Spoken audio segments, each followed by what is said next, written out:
அனைவருக்கும் வணக்கம். நீங்கள் பார்த்துட்டு இருக்கிறது all in all makers channel. இன்றைக்கி நம்ம பார்க்க போகிறது கைமுறுக்கு. இதில் முதல்ல பச்சரிசி எடுத்துக்கணும். பச்சரிசியை ஒரு 1.5 மணி நேரம் நல்லா ஊற வச்சிடணும். ஊற வச்சுட்டு நல்லா களைஞ்சிட்டு நல்ல தண்ணியில் ஊற வச்சுட்டு அதுக்கப்புறம் நல்லா ஃபில்ட்ரு பண்ணிடணும்.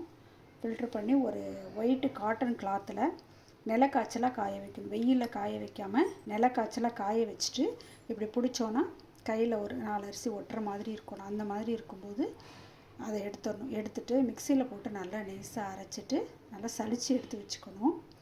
இதுக்கு நார்மல் பச்சரிசியும் போடலாம். மாவு பச்சரிசி கடையில் கேட்டாலே கொடுப்பாங்க. மாவு பச்சரிசியும் போட்டுக்கலாம். அடுத்ததான் உளுத்தம்பருப்பு எடுத்துக்கணும். உளுத்தம்பருப்பை எடுத்து வெறும் வாணலியில் நம்ம தண்ணி படாத வாணலியில் எண்ணெய் ஊற்றாமல் லைட்டாக வறுத்து எடுத்துக்கணும். ரொம்ப ரோஸ்ட்டாக வறுத்துறாமல் லைட்டாக வறுத்து எடுத்து இந்த மாதிரி பவுட்ரு பண்ணி எடுத்து வச்சுக்கணும். ஆற வச்சுட்டு மிக்சியில் பவுட்ரு பண்ணி எடுத்து வச்சுக்கணும்.